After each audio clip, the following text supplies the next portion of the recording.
Welcome to the Write the Damn Book Already podcast. My name is Elizabeth Lyons. I'm a 6-time author, and I help people write and publish powerful, thought-provoking nonfiction and memoir without any more overthinking, second-guessing, or overwhelm than absolutely necessary.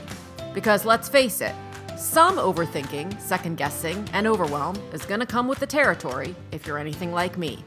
I believe that story and shared perspective is one of the most potent ways we connect with one another, and that your story, perspective, and insights are destined to become someone else's favorite resource. For more book writing, publishing, and how the heck do I move through this glitch tips and solutions, and plenty of free and low-cost resources, visit publishaprofitablebook.com. And for recommendations of fabulous books you've possibly never heard of, book writing inspiration, and the occasional meme so relatable you'll wonder if it was created with you in mind, follow me on Instagram at Elizabeth Lyons Author. Welcome to this next episode of Write the Damn Book Already. This episode is brought to you by Book Outlines Made Simple, which is one of my programs. It's a pay-what-you-can workshop because I want it to be accessible to everyone.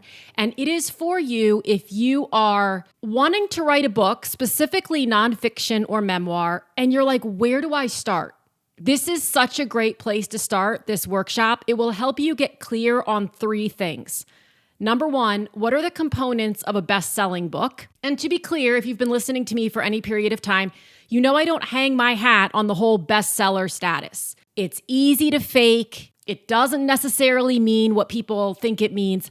But when I ask most people, what do you mean when you say you want to be a bestseller? What they mean is that they're not necessarily after the ego play or the trophy that doesn't mean anything. They want their book to reach a lot of people. They want it to help people. They want people to be entertained by it, to be moved by it, to be inspired by it. In that case, the elements, the components of a best-selling book still ring incredibly true. So in the first part of this workshop, I walk you through exactly what those are. In the second part of the workshop, I take you through honing your core message. So many people feel like, oh my gosh, I think I have 6 books. I think I have 8 books. I don't know how to get my arms around this. Do I have to talk about my whole life from the day that I came into this world until the day of the incident, whatever the incident is, until today? And the answer is absolutely not. What you do need to do is get incredibly clear on what the core message of your book is, so that you can ensure that all of the content around it supports that core message in some logical and obvious way.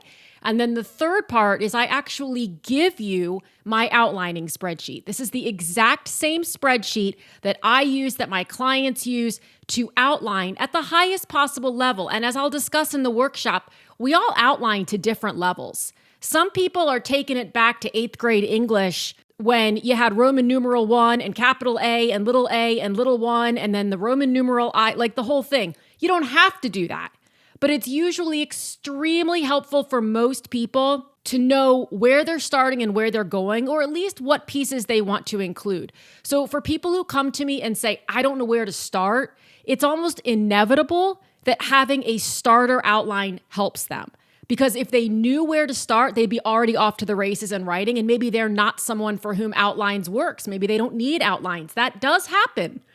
But again, if you're feeling like, I don't know where to start this thing, the outline is a great place to jump in. So I will put the link in the show notes. It's also able to be found on the Work With Me page at publishaprofitablebook.com. Again, it's pay what you can, starting at just $5, and I would love to welcome you into that. On to this episode. The name of the book is Just Do Nothing, A Paradoxical Guide to Getting Out of Your Way. The author is Joanna Hardis, and the message is, it's okay if you, like me, are incredibly uncomfortable being uncomfortable. I love Joanna. And I'm not even going to intro this episode with much more than that because I talk about all of it, all of the aspects of I worked with her on the book, I coached her through it, I edited it, I published it. So I'm intimately familiar with the book, and now I'm ordering it for myriad people because so many of us, when we get into that space of I'm uncomfortable, we do something. We want to do something. We want to fix it. We want to get control over it. And so when Joanna and I were talking about this, and she said almost in passing one day while we were chatting, listen, it's just about doing nothing. And it stopped me because I was like, wait, what? That wasn't something I had ever really heard. I had heard a lot of different solutions, none of which are necessarily bad or wrong, about how to do something to tackle the feelings of discomfort. But what about learning to do nothing? And as I would learn in working with her on the book and then continuing to read the book over and over again, because you better believe I have my own copy sitting right here, sometimes doing nothing is more uncomfortable than the discomfort you are in, but it's short-lived. And it really is a path that has resonated so strongly with me. And I believe so greatly that it's going to resonate so strongly with people like me, whether you consider yourself a perfectionist, a people pleaser, a fixer, a control freak, whatever it is. It's not about turning that thing off. It's just about learning to do it a little bit differently if living that way doesn't really work for you. And let me tell you, it really doesn't and didn't work for me. So let's just get right into it.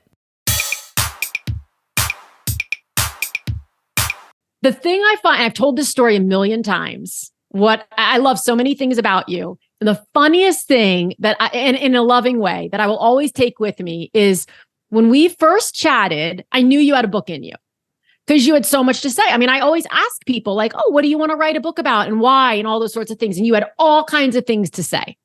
So I would never have worked with you if the answer weren't that, because I would have been worried, right? I wouldn't have known that I could help. I knew you had a ton to say. So you start writing and you've written maybe 2,000 words and you said, I don't have anything left to say. And so I'd say, okay, let's take this next topic. Let's figure out a new topic. Can you go write about this? And you'd say, well, yeah, but after that, I'm out. I don't have anything else to say. Mm-hmm. And I don't have anything left to say your way. I don't think the way I said that is even remotely correct, but you did that all the way to 40,000 words, just shy of 40,000 words. And it's such a great book. I'm completely in love with it. I recommend it to everyone needs it. I don't say that often. I don't. I mean, because I don't think everyone needs anything. And I wouldn't even say everyone needs it, but everyone I know needs it. Me too. Yeah. Right. And so that's the thing that I think is so interesting is you're a licensed therapist. And I've talked about this before. You're not the first or even the second licensed therapist I've worked with who, I don't like the word struggle, but you've had challenges in writing this book. And I love that so much because I think people's perception is, oh, they're a therapist. Oh, they're a CEO. Oh, they're a fill in the blank with some sort of a noun or an adjective or a combination thereof. They don't have a problem writing a book. They can write a book easily. They can build a business easily. They can travel across the world easily, whatever it is. And I experience the opposite of that with frequency with clients where I have to say either to you or to someone else, okay, what would you, and even if it's a coach, not a therapist, I say, what would you say to a client if the client were saying, and that snaps them out pretty quickly and they don't always love it, but I think it helps to make you as the author more human to yourself and to the reader, right? So I'd love for you to just talk about your experience with having been a therapist for so long, having so much to say. You have so much to say. You've been in so many different spaces. You've partnered with so many different people. You have more than one book in you if you want. And yet you were like, I don't know. I don't think I got anything here. Okay. I still don't think I have anything. I do not have another book. I think it's imposter syndrome. Yes, it is for sure. I'd love to dissect that a little bit because you're the person that I would, from the outside, if I were just watching you on Instagram, if I were following you on social media, if I'm receiving your emails, I would never think you have imposter syndrome. First of all, if you followed me on Instagram, you'd never see my face because until I had to promote this book, I have never wanted to put myself out there. So until I've had to market the book, I never put myself, I am not the kind of therapist that I would never go on TikTok.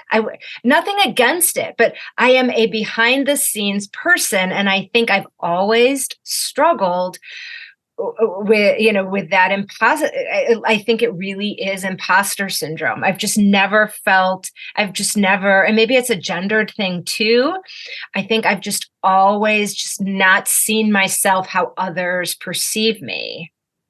Well, and the paradox, of course, right, is that the subtitle of your book is a paradoxical guide to getting out of your way. Yes. And dealing with feeling discomfort. And how do you manage feeling discomfort? And I find it so ironic and so fun that so many times the books we're writing, myself included, will be challenged to, it's like the thing that's standing in our way of getting the book written is the exact same thing that the book is intended to help the reader get through.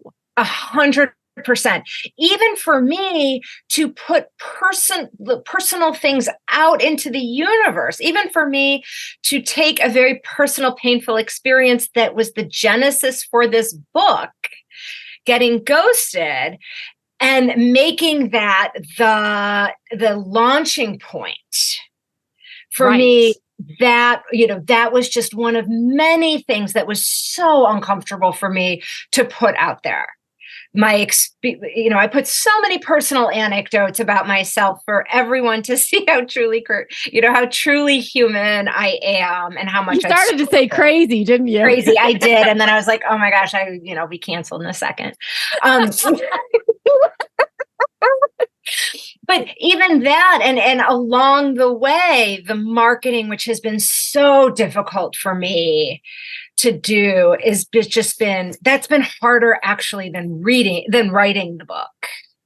Do you feel like it gave you a sense of, and I definitely don't like to put words in anybody's mouth, and I don't even like to lead people in conversation, but I don't know how else to phrase this.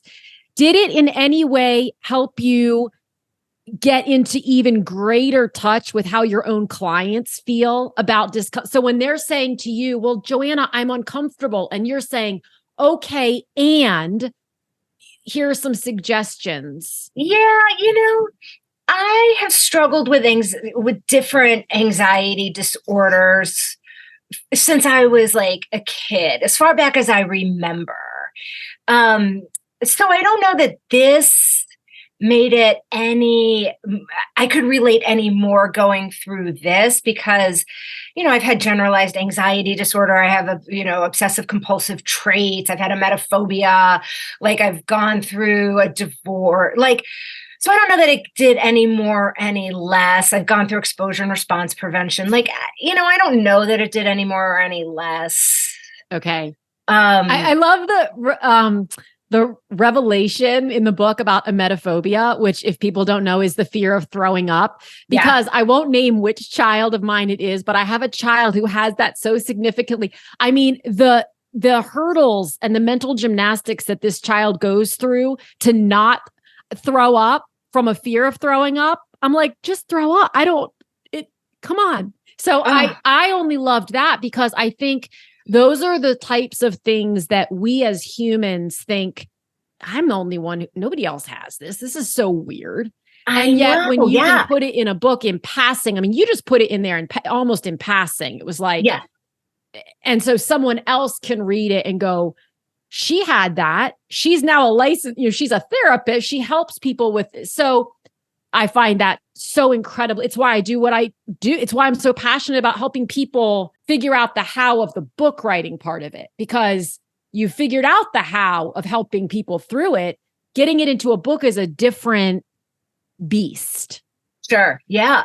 And so many people call me at any given time. I probably have 4 people on my caseload who have emetophobia. I mean, and people struggle in silence with it. They don't even know the name for it. Right. but yeah, I mean, I was sort of forced into dealing with it by having, children and an ex-husband who just threw up all the time, just naturally. And now my 20-year-old son, who I know won't listen to this, but he throws up, he just has a really bad stomach and throws up all the time. And so I've just gotten used to it. Right.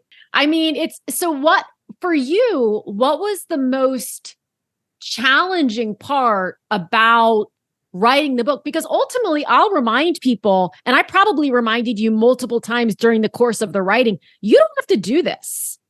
You can stop. I'm not going to put a post out on social media that says Joanna Hardis quit the program today. Like you can quit in silence. So how did you navigate that?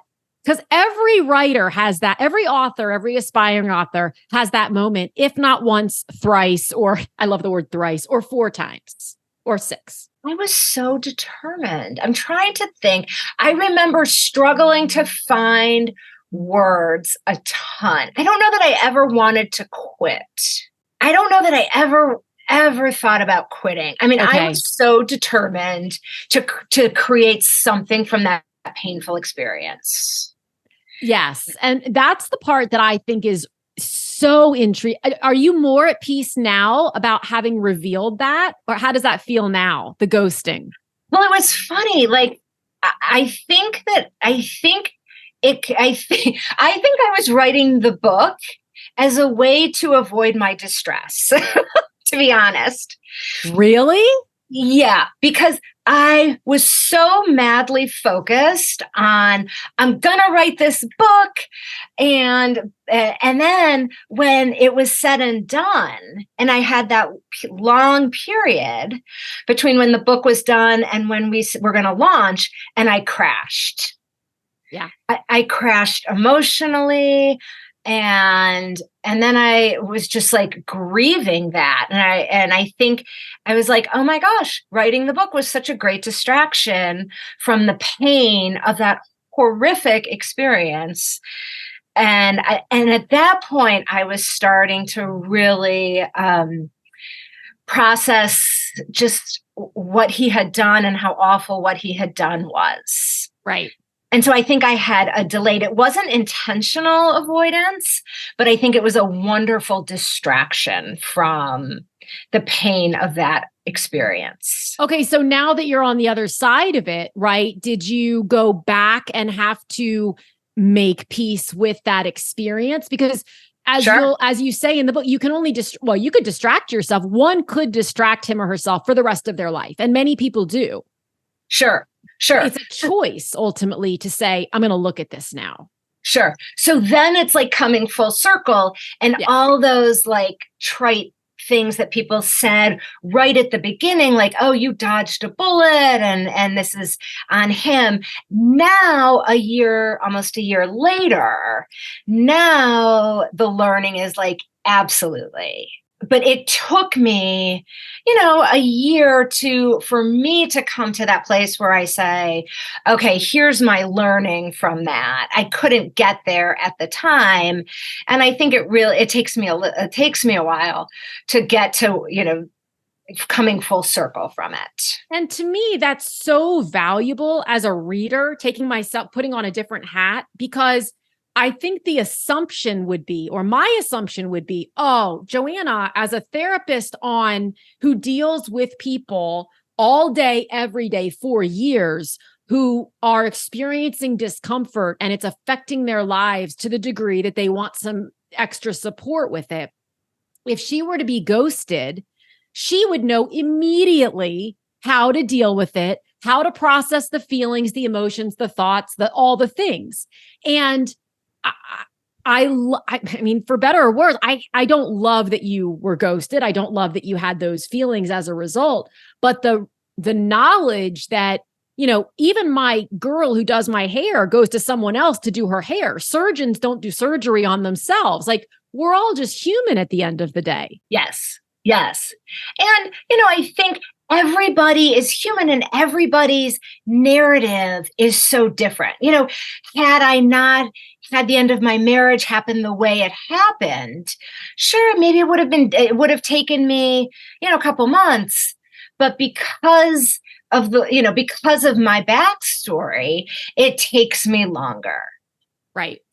Does that aspect of it, how does that work for you as a therapist? Does that give you, this is really just a completely personal curiosity. Does it give you more compassion for clients who are in a similar situation, or are you able to disconnect in a different way in order to see it clinically when you're in the seat of therapist? Like, how do you combine those two things so that you maintain your professional demeanor while also understanding? You have to, well, I mean, you really do have to disconnect. Because you don't want, I hesitate because I think there are some times where I intentionally choose to use my experience to connect. But I think most of the time, you really have to disconnect. Yes. And I love that topic. And this is separate and distinct, so we won't go down this rabbit hole. But when we're talking about therapy, I think it's so interesting because very skilled therapists, and you absolutely are one, know what that boundary is. And not all therapists know what that boundary is. And that's kind of where my question came from, because sometimes, I mean, I've been in therapy since I was 8 years old, and I'm not I think therapy is great. Many times therapists, it's easy for them to kind of get in the muck with you. And then it just becomes like a joint bitch session. It's not. Absolutely. Oh, yeah. Right. Like this, you have to always ask, and this is also in the book. What is the function of me saying this? What is the function of me revealing this?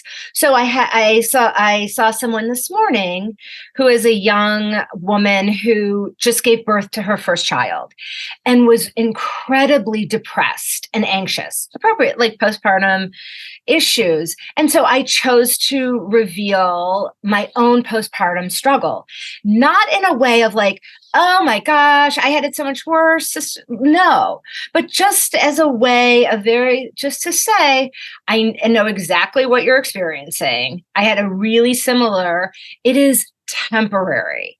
I felt like I couldn't bond with my daughter, my first, because I was so depressed. Let me assure you, there is an end in sight.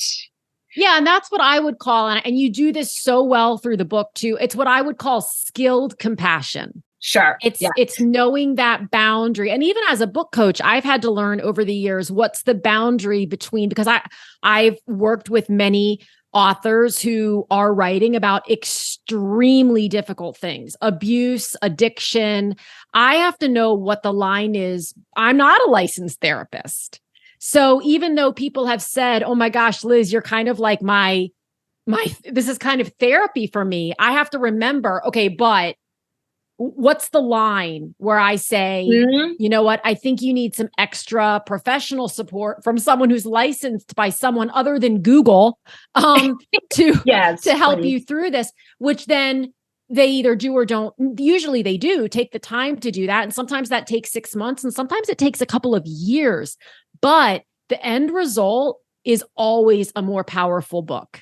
Oh, yeah. What a great service to be. That's a service to someone.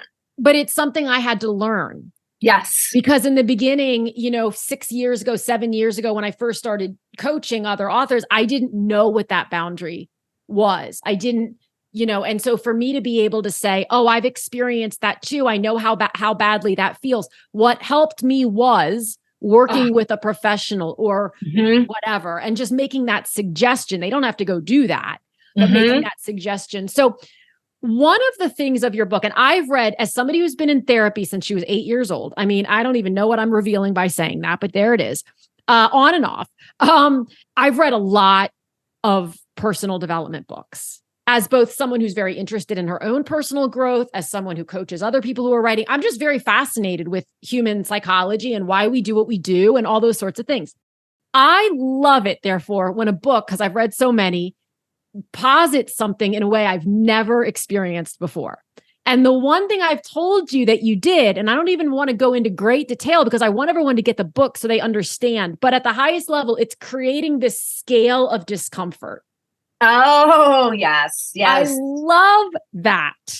And I Uh-huh. cannot tell you how many times I have employed it since working on your book. Because I think sometimes the solution that's offered, usually not by a therapist, but by well-meaning friends and family or Google, is just get over it, or Uh-huh. just don't do it, or just do it if you're Nike or whomever, right? Yeah. That's asking someone to go from 0 to 100 in a nanosecond. And I didn't understand fully until I read your book and was working on it, why that it didn't work. My nervous system was freaking the F out. Yeah. Oh, I love that. Yeah. Yeah. So how did that come to be, that concept for you? And working with people to use that concept to kind of gradually ease their way in to doing discomfort differently. I mean, I wish I could say that it was like a novel concept, but it's not. Well, I'd never heard it before. And that's a really important point. Oh, okay. Well, that's good. Yeah. So I'm brilliant to you. 100%. But listen, Joanna, people say this all the time. I'm not the originator of this concept. Am I stealing this from somebody? Am I this? Am I that? If you know you're stealing it from somebody, that's an issue. Don't do it. But if you've just heard it in passing, or, you heard it from someone who absolutely heard it from someone else, it's not their original concept either, and you've adapted it to work for you. Not only had I never heard of the concept of a scale of discomfort, is that what it's a scale of? So when I'm working with someone in treating obsessive compulsive disorder, we use what's called an exposure hierarchy. Okay. Which means, so the concept in OCD work is called a hierarchy, which means that we grade someone's exposures. And exposure is, you face something that you may have been avoiding, and you do it in a hierarchy. So you go from easiest to hardest. And so I just broaden it in terms of, I use it in terms of distress and discomfort. And because I'm a weightlifter, I think of everything in terms of go weight classes and scaling and stuff. But it's the notion that you have to break stuff down. And it's pretty well known in the field, or at least in the anxiety field, that someone's window of tolerance is if you're in fight or flight, you're outside of your window of tolerance. So when your brain is flooded with adrenaline and cortisol, you can't learn. Like, all learning stops. You're just taken over by emotion, and your brain just wants to avoid and escape. And so that we call being outside of your window of tolerance. So you want to scale your change into steps and do it so you're outside. You want to be under your window of tolerance so you can learn. Right. Well, okay, let's take this to where were you most outside your own window of tolerance when it came to writing and marketing? Oh my gosh, I might say putting videos of myself on social media, or asking people to post, asking people to take pictures. Yes. And I just have to, I do the while, which I think I talk about in the book. I am panicking inside while I ask them. Yes. Do it at the same. Some people would say do it scared, or feel the fear and do it anyway, which is right. There are all different ways to say that. But it's that concept of both things can be true. You can be afraid, and you can take a step and be curious about what might happen. I would have never brought up the point you just brought up about your concerns about reaching out to people and asking them to post, except that you brought it up. So I know that has been a point of concern for you, because we've been texting and you would say things like, how do I do X? And I would say, just ask. And you'd say, I don't want to do that. That feels uncomfortable. That feels too big. And so because you're leaning in to a completely different area as you're asking your readers to lean in to a completely different area. Like bookmark, you therapize, that's my own word, I think, in an office all day, right? So being out and front and center, and you are working with a publicist. So there is kind of that, it's not, I don't know if it's feels like pressure, but it's like a, hey, help me help you message that you receive, where you've got to be an active participant in the marketing of this book. Yes. It's so, I am such an introvert, but you can't market a book from my couch with my dog. Well, you can if you're taking videos of yourself on the couch. No, that wasn't what I was talking about. I know. I'm just reading a book on my couch with my dog. So how is that working out though? What are you realizing or learning from the act of just doing? Because you have posted several videos of your face and of you talking. How's it going? Of course it's never as bad as my anxiety tells. Like, of course I know that. Right. Of course. Like, I could have, I just like everything else. Of course it's not going to be as bad as I think it is. Right. And the hardest thing for me also is, I have to just put it up and like not look at it, because I can very easily. And I think this was like in the second part of the book where we talk about the self-criticism, I can very easily go into like, oh my gosh, this is what's wrong. And I should have done this, and I can go into that self-critical piece. So I haven't quite gone into like the self-compassion piece, which I probably should. But I post, and then it's not like I avoid it, but it doesn't serve me. Right. To look at it, to look at followers, to look at, I have to look at comments because I like to reply if people, take the time to write. I find that very meaningful, but I certainly don't want to go in there because I am way too critical about myself, and I will just, Well, and you just took my next question right out of my brain and ran with it, which was, okay, so after you post, then what? Because we make meaning out of whatever. The episode right before this one, I interviewed Mary Bell, whose novel Vivi El Memento came out in July. And she's a prolific, she loves social media. That's her background, is social media marketing and event planning. She's extremely extroverted, but she even said, sometimes I'll post something and it'll get 12 likes. And I'm like, what? And then other times I'll post something and it'll get 150 likes. And I'm like, what? And so the question becomes, what do we make that mean? And further, and I love that you brought this up, knowing yourself well enough to know what serves you and what doesn't serve you. And so to listen to other people saying, you have to know your analytics. You have to know your data. You have to track your metrics every day. You have to figure out what posts are resonating and which aren't. That works for some people, and that's amazing. It doesn't work for me. It sounds like it doesn't work for you. No. Yeah. No. And I think so question, because this is for both readers and in general.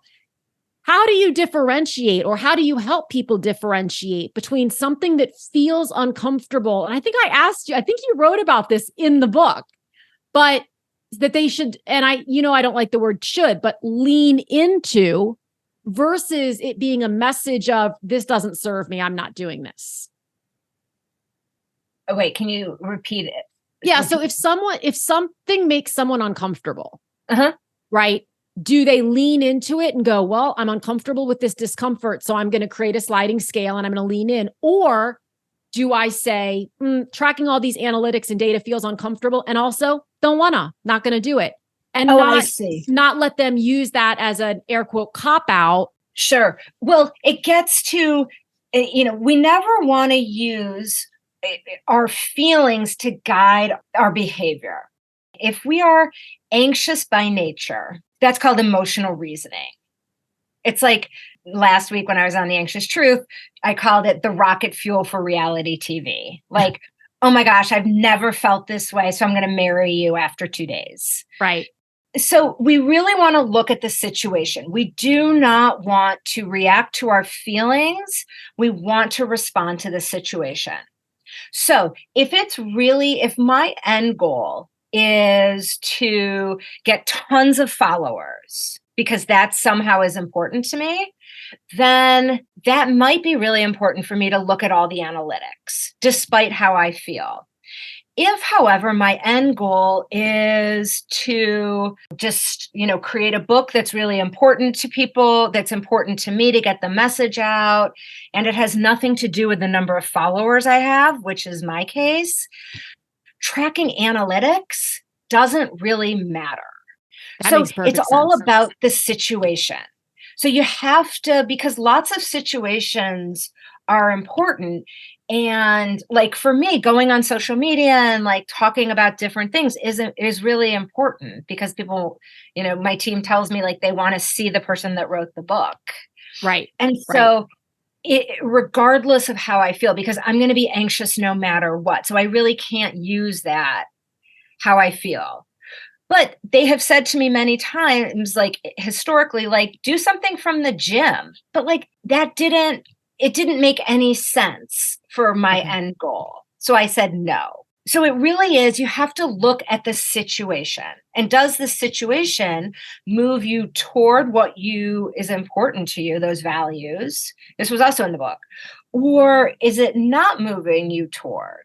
And I think if doing it really has, if it doesn't really align with your values, then, you might have some reason to say no. But if it does align with your values, you got to ignore your feelings. And it might be worth then saying, I'm going to do it in spite of how I feel. Right. And lean in. Yeah. Yeah. Okay. So last kind of a double question. Number one, what has been your favorite, or like what just makes you so glad that you wrote the damn book? When people like send me these messages, how much it helped them.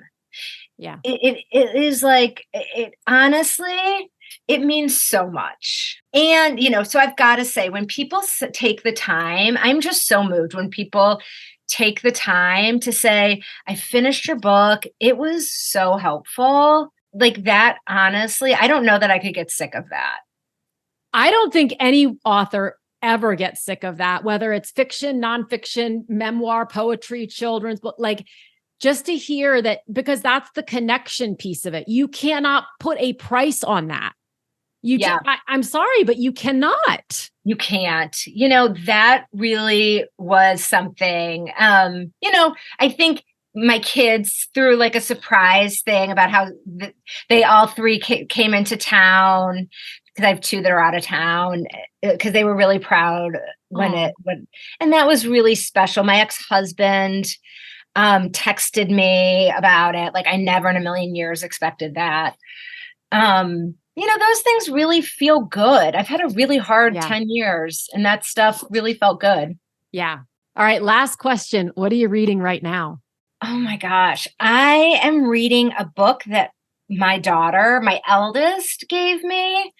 And we have a joke because she reads literature, and I say that in air quotes, and I read non-literature.